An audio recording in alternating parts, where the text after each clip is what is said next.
realidad, desde que desembarcó esto que se denomina la libertad avanza, nunca la Cámara había tenido que atravesar momentos de esta naturaleza. Por supuesto, siempre hubo discusiones en algún punto álgidas, donde se alza la voz. Tampoco hay que alarmarse demasiado. Si uno fuera un día, por ejemplo, a presenciar una reunión de la Cámara de los Comunes en Gran Bretaña, también se va a encontrar con momentos de griterío, e incluso te diría más ensordecedores que estos. Pero lo que nunca presenciamos fueron episodios como, bueno, los que se registraron hace un tiempo atrás, donde diputados de un mismo bloque se trompeaban, me refiero a los diputados de la Libertad Avanza. Sí, se tiraban agua. No se tiraban agua. Es como que irrumpió en la política el circo, ¿no? Es decir, esta gente ha traído a la política de la mano el circo. Y además esta cosa de transmitir ese tipo de imágenes de las propias bancas, yo creo que forma parte de un modelo o de un modo de... Eso te iba a preguntar, ¿para qué lo hacen? ¿Es por temperamentales? Yo creo que lo hacen para desprestigiar la política desde adentro de la política. Es decir, intentan... O sea, como el topo que viene a destruir el Estado. Claro, exacto. En este caso son el topo que viene a destruir el Congreso. Vos fíjate, por ejemplo, que también se ha naturalizado. Claro, hay que vivirlo físicamente, porque tal vez si no lo vivís físicamente... Por eso te llamamos, justo. Por ejemplo, se ha naturalizado que los diputados entremos o salgamos del Congreso en el medio de la militarización del Congreso. El Congreso está sitiado, porque vos transmitís, y es natural que sea así, porque las víctimas de la represión son los jubilados que van allí, etcétera. Pero si vos transmitís las imágenes completas del Congreso, el Congreso vive militarizado. Los miércoles o cualquier otro día de la semana está rodeado de carros de asalto, de hidrantes, de tanquetas. Bueno, los miércoles se incrementa esto con miles de efectivos de fuerzas federales de distinto color y tamaño. Sí, cuando hay que decir que en verdad en ningún momento la marcha de jubilados pretendió entrar al Congreso a las patadas y rompiendo vidrios. No, nunca ocurrió eso. Todo eso es un cuento de Patricia Bullrich, que para justificar estos operativos y estos gastos que deben de estar dejando comisiones importantes en materia de adicionales, como ocurría antes con las canchas de fútbol, inventa que hay gente que quiere atacar el Congreso. Al contrario, cuando no están las fuerzas federales, las manifestaciones o expresiones se desarrollan absolutamente pacíficas. Bueno, pero resulta que ahora nosotros tenemos que estar entrando y saliendo. Esta gente en cualquier momento nos va a meter esas fuerzas federales adentro, y a los Fujimori va a cerrar el Congreso. Porque yo no sé si...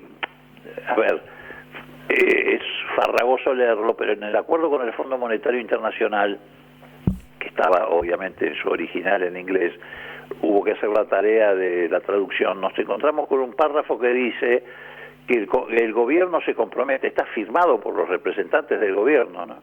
Se compromete a que cualquier medida que tome el Congreso que atente contra el equilibrio fiscal va a ser rechazada, buscando las maneras de reemplazarlas.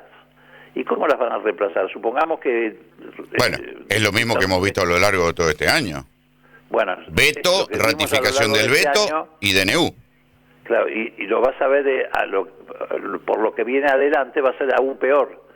Entonces digo, estamos en el filo de caer definitivamente en un estado policial. Entonces, desde adentro del propio Congreso, es un hallazgo lo que hiciste recién, porque lo comparaste con el topo que destruye el Estado de adentro del Estado. Desde adentro del propio Congreso están destruyendo el Congreso, tratando de ridiculizarlo, de ningunearlo, de manosearlo, y además de sitiarlo y crear condiciones para que en cualquier momento digan, bueno, el Congreso no sirve, el Congreso altera nuestras políticas, el Congreso conspira contra lo que queremos, y bueno, puede ocurrir cualquier cosa, la verdad que bueno, puede es que ahí cualquier cosa. Ahí se ve también qué es lo que se firmó con el Fondo Monetario Internacional, que es el plan económico para después. O sea, a mí me parece que han comprado tiempo con un nuevo periodo de plata dulce, que especulan que les llegue hasta las elecciones, que les vaya bien en las elecciones, y después tendrán o no tendrán mayorías para imponer esas modificaciones que pactaron con el fondo, pero lo que viene está firmado con el fondo.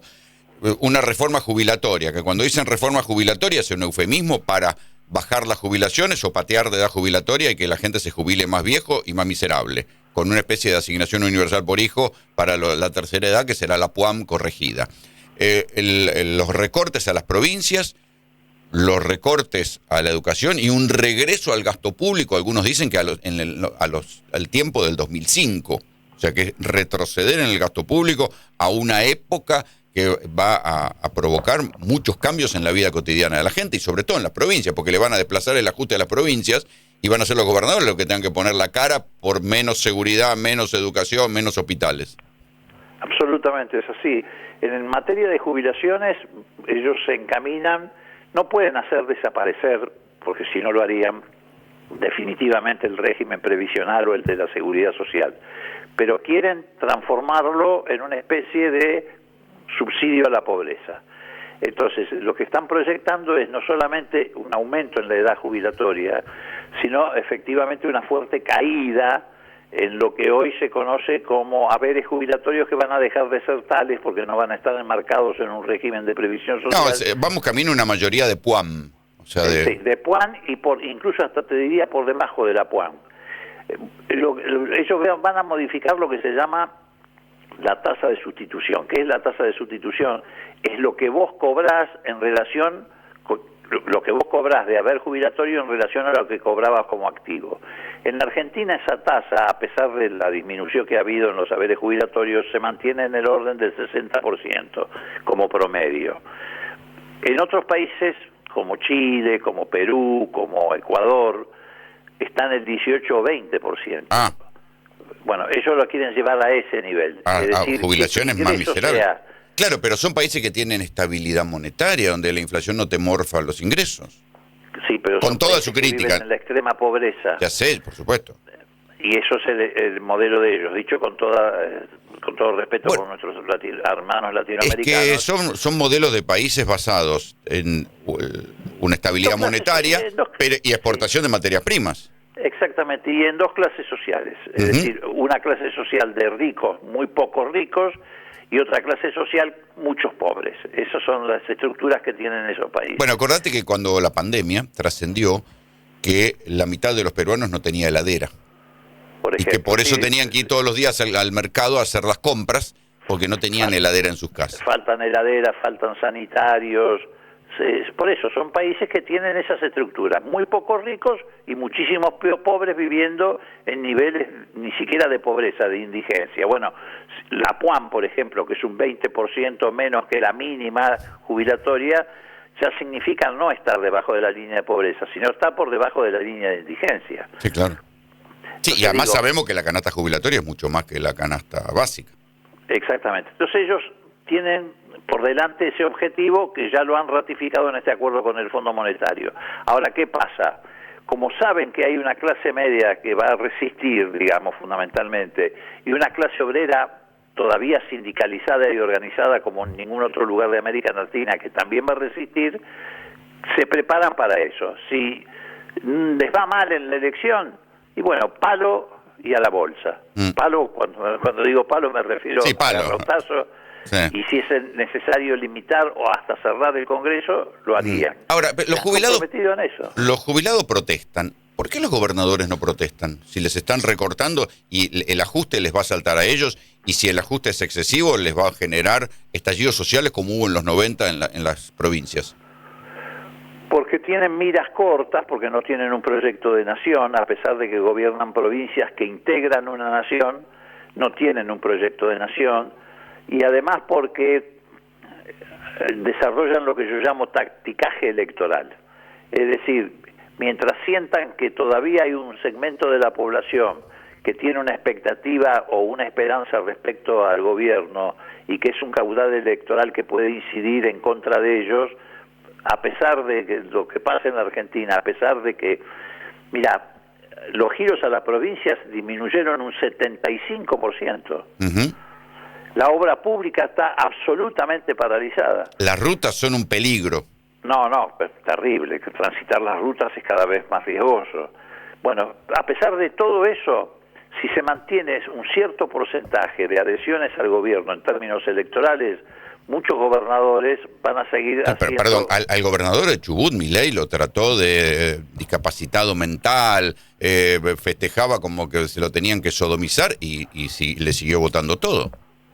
Sí, por eso te digo, mientras haya una expectativa de esa naturaleza, van a desarrollar, van a actuar de forma tal que no los perjudique electoralmente, porque hacen tacticaje electoral, no tienen un proyecto de nación o un proyecto de provincia apoyado en tal o cual cosa. O es por miedo. Ojo, o es que por tampoco miedo. les va muy bien con eso, discúlpame que te Sí. interrumpa.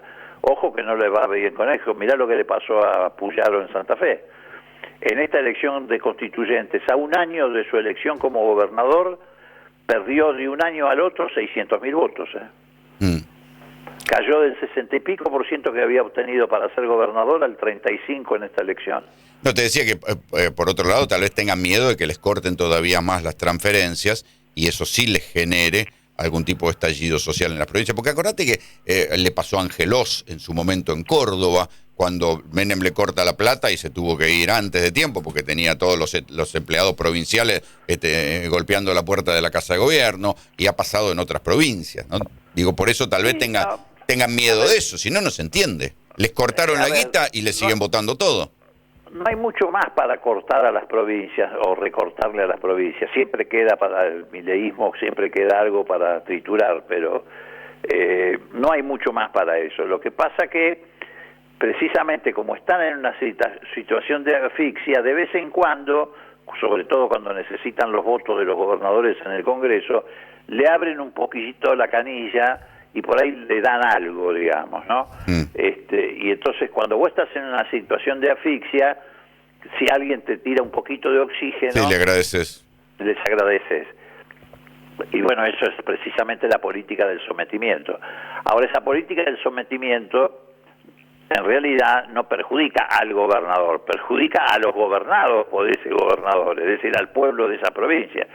Por ejemplo, sí, porque al final del día... caso de Santa Fe, ¿sabés por qué Puyaro cayó en 600.000 votos de una elección a la otra? Sí, porque ajustó a los jubilados provinciales. Ajustó a los jubilados provinciales, a los docentes provinciales y a los empleados públicos provinciales. Entonces tuvo una abrupta caída que se reflejó no solamente en la cantidad de votos que perdió él, sino en una elección donde no fue a votar el 42% de los que estaban en el padrón electoral. 42% no fue a votar. Leopoldo, te agradezco mucho el contacto, te mando un abrazo. Un abrazo, Rolando, que te vaya muy bien. Leopoldo Muro.